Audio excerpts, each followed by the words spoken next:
どうもこんにちは、なにこでございます。本日はですね、とても久しぶりにベースメイクすらしていない本当にドスッピンの状態で動画を撮影しておりまして、落ち着いた感情になってしまいますけれども、なぜ私が今回ベースメイクすらもしていないドスッピンかと言いますと、私ありがたいことに最近ちょっと見ていただける方が増えましてですね、大変ありがたい限りなんですけれども、それと同時にですね、ご質問とかそういうものをいただくことが多くてですね、質問の内容としては、あまりメイクを普段しない人間なんですけど、こういうメイクをしたくてどうしたらいいですかねとか、そもそもメイク全くやったことないところから最近始めたいと思っててどうしたらいいか分かりませんよみたいなご質問をね、ありがたいことにいただくことがありまして、そういうご質問をいただくたびにですね、そういう時にこの動画見るといいですよっておすすめできる私の動画がねえってことに最近気づきまして、私のメイクって多分世間一般からしたらコスプレに近いようなことをしてると思うのね。ただ皆さんが求めているメイク動画ってコスプレメイク動画だけじゃないと思うの。普通に普段使えるようなメイクも知りたいよねってさすがに思い始めて、だから今回は何こ流初心者向けメイク講座をやっていこうと思います。ちょっとメイク講座と題しましたけど、別にそんな大したもんじゃなくてただの初心者向けメイク動画なので気負わず見てほしいんですけど、そうです、本日は世にも珍しい何この初心者向けメイク動画ですよ。今までの動画一個も初心者向けじゃない、もうどれも説明を省きまくったりとか、初心者の方には難しいものだったりとか、初心者の人が外にしていきづらいなってちょっと思うようなメイクばっかりのメイク動画を皆様にお届けしてきたこの2年間ぐらいですので、今までの動画だと結構カットしちゃってるところが多いんだけど、こういうことをするとこういう顔の人は盛りやすいよとかっていうね、情報も意外と私ちゃんとメイク研究を重ねてきている人間ですので、初心者のみんなが爆モテしちゃうような盛れるメイクをみんなにご教授したいと思います。で、ちょっと早速メイクに入っていくんですけれども、この通り私今日ドスッピンでね、そのベースメイクをしてない状態ですので、ベースメイクから入るんですけれども、ベースメイクに入る前もわからない方がね、結構いっぱいいらっしゃるんじゃないかなと思いますので、スキンケアの段階から皆様にお教えしたいなと思うんですけれども、まずメイクをする前に多分洗顔をしたりとかする人が多いと思うんですけど、それはご自由に皆さんの合った洗顔を使っていただくか、私はですね、だいぶな乾燥肌、インナードライというタイプの乾燥肌なのかなわかんないんだけども、どちらにせよ乾燥肌でございまして、朝から洗顔をしちゃうともう夕方には顔がガピカピだよみたいなことが起きてしまうので、拭き取り化粧水とかクレンジングウォーターとかで拭き取りで朝の洗顔を済ませてしまうことが多いです。で、お次は大体保湿ですよね。私が踏む手順は普通に化粧水して、時に応じて肌が荒れてる時だったら鎮静するような美容液を塗ったりとか、最近なんか毛穴が気になりますぜとか、なんか美白がいいなって思ったらビタミン C のやつを使ってみたりとか、そういうことをしております。で、その次がちょっと大事かなって感じなんですけど、こんな感じでね、コットンパックをすることが多いんですよ。ちょっとこれ結構ひどい状態だと思うんですけど、これ毎日してますよ、メイク前は。顔面の下半身、ルローニケンシンの獅子王誠みたいになってますけど、本当に私はこれをやっています、一応。これは別に部分パックというものができていれば、使うものは何でもいいと思うので、ぜひちょっとこんな感じでね、部分パックをして顔面の温度を下げるということをやっていただけると、崩れなくなるかもしれませんということ。この化粧水パックが終わったら、大体私は乳液を塗ります。で、ここが一番大事なんですけど、1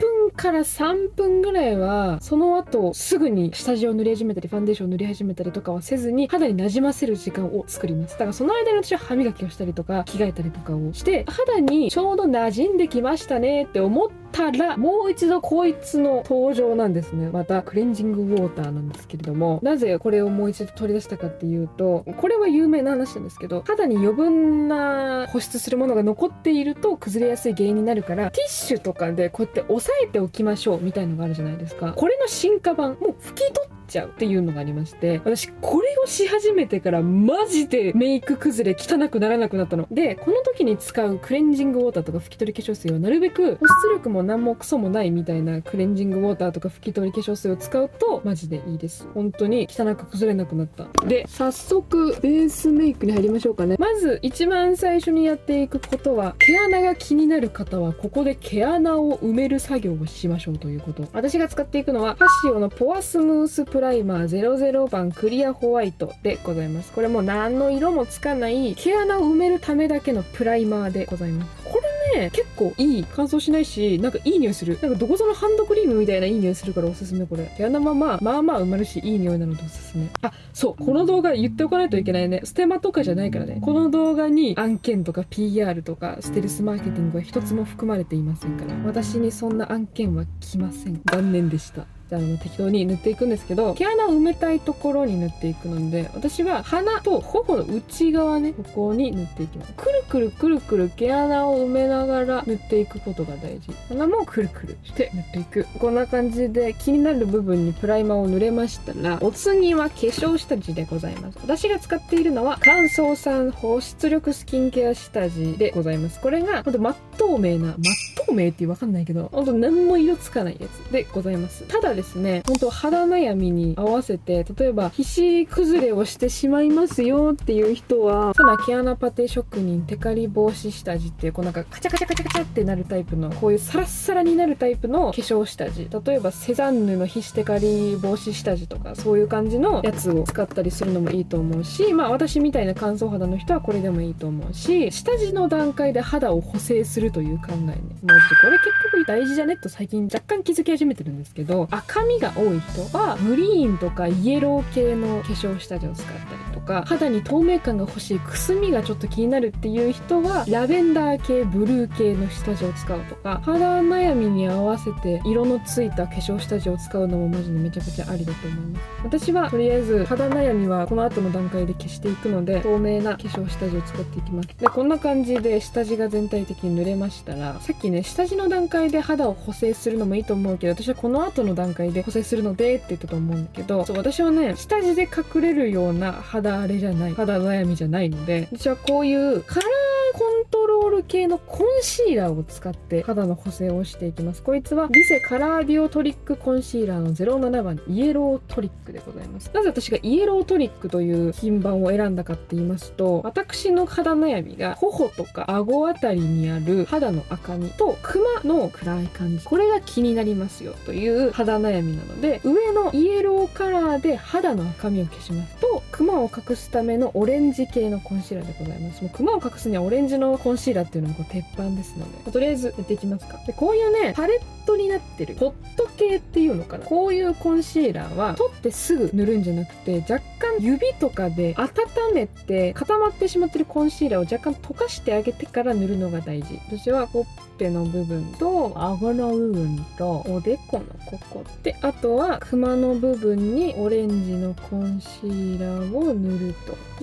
でこれねコツというか意識してほしいことが、涙袋の下から塗ること。クマの色がある部分にだけこれを塗らないと意味なくなっちゃうから、クマがクマに見える理由って本来の肌の部分と、例えばこんな感じに違う色の部分があるからこんな感じでクマって目立ってるんじゃん。だからどっちも同じ色を伸ばしてしまったら両方が薄くなるだけで片方が消えるってことはないのよ。絶対にこっちにだけ塗る、こっちにだけ塗ってやっと本来の肌の色と近づいて隠れるわけだから、クマの部分にだけ塗るということを意識してほしい。マジでクマの部分にだけ伸ばす。はい、こんな感じでカラーコントロール系のコンシーラーを肌に伸ばせました。そうしましたらお次はファンデーションといきたいところなんですけど、私はですねずっとこの動画で言ってる通り乾燥肌なんでございますね。で乾燥肌ともなるとやっぱ保湿力の高いファンデーションが欲しいよってなるところなんですけど、ファンデーション単体で保湿力が高いって結構むずいし、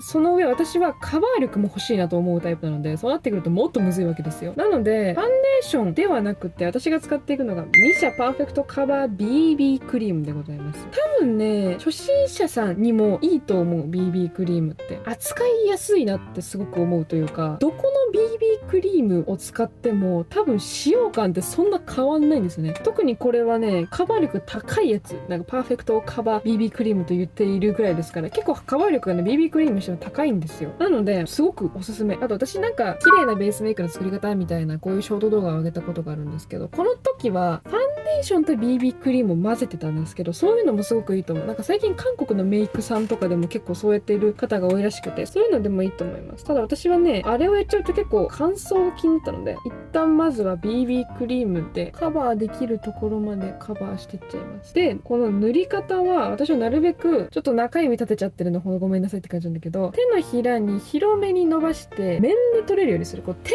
置きするとか言うじゃん。ただし点置きはね、ムラになっちゃうのよ。面でビッて塗れるようにするとムラになりづらいかなっていう感じで、初心者の方は特になんですけど、1回で全部をカバーさせようなんて考えちゃいかんよっていう話。ちょっとずつ重ねていくことが大事なんですよ。1回目は全体的に塗って、その後はもう気になる部分に重ねていくっていう感じにすると均一にカバーされるし、崩れにくくなると思うよ。そうしましたら、私は最後コンシーラーをしていきます。私はね、結構ね、これ分かれるんですよ。コンシーラーの順番って。ファンデーションの前にするタイプの人と後にするタイプの人がいるんだけど、もう最初からコンシーラーしないと隠れないですよっていうのが分かってる人は先にやっちゃってもいいと思う。っていうか、乾燥肌の人は先にやっちゃった方がいいかも。ファンデーションとかそういう多少なりともコンシーラーよりかは保湿力があるものを後にすることによって乾燥しづらくなるんですよね。蓋をしてくれるので。乾燥が気になるかつ、もうコンシーラー使う前提の人はコンシーラー先にやっちゃってもいいと思います。OK、コンシーラーがこんな感じで伸ばしましてよと。私の序盤の肌が見る影もないという感じ。そうしましたら、パウルに行きます。で、これはね、パウルやる人とやらない人がいると思うんだけれども、私は圧倒的にパウダーをした方が汚く崩れなかったっていう感じ。ドロドロって溶けていく感じがなかったので、私は必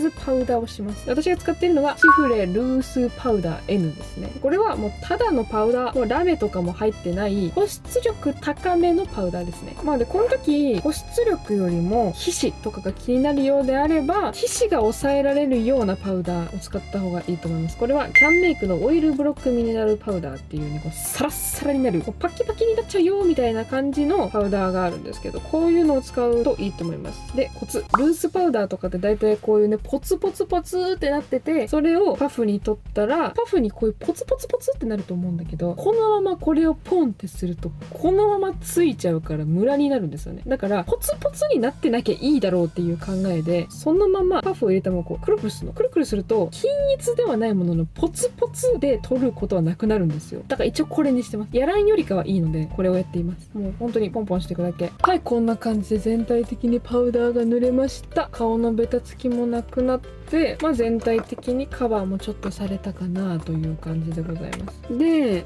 一応これもベースメイクなのかなと思われるのでやっていくんですけど、こういったマットハイライトを使っていきます。ジュリードールメリハリマスターパレットの N1 番クールトーンというパレットの中に入ってるやつを使います。で、私はこのマットハイライト、これちっちゃいパウダー用のパフあるじゃん。何のやつだったのか忘れたけど、あるのよ。ちっちゃくなくてもいい。パウダーに使えるようなパフだったら何でもいいので、こういうのでマットハイライトをちょいって取って、頬の内側、あとは顎にはね、顎先にはしっかり印をつけたりね。あとは鼻。これは適当に一直線に塗ればいいだけ。OK、こんな感じで全体的にベースメイクと呼ばれるものが終わったのではないでしょうか。わかんない。ベースメイクってさ、なんかチークとかも含める人いるじゃん。そのなんかよくわかんないから、そのカバーをするのがベースメイクだと思ってしまっている節があるので、あんまよくわかってないんだけど。一応私の中でのベースメイクはこれで終わりました。いかがでしょう？こっち側にベースメイクをする前に私を映しましょうか。結構違うよね。これはすごいでしょう。頑張ってるでしょう、私って。急に別日の私が出てきてびっくりしている方もねいらっしゃると思うんですけれども、本当はですねこの動画1本の動画にする予定だったんですけど、1本にするととんでもないね長さの動画になっちゃいますよっていうことをね撮影後に気づきまして、だからもう半分にして分けて投稿するしかないねということで、ただね分ける前提のねエンディングをね全然撮ってなかったので、ちょっと別日の私が口頭で説明をさせていただくよという感じでございます。で、今回の動画はですねスキンケアとベースメイク編の動画になります。ベースメイク以降の動画はですねまた来週に投稿されますので、ぜひそちらをね楽しみにしていただけたらなと思います。もしポイントメイク編も見たよという方はね来週金曜日をお待ちいただければなと思います。それではまた来週金曜日にお会いいたしましょう。チャオ。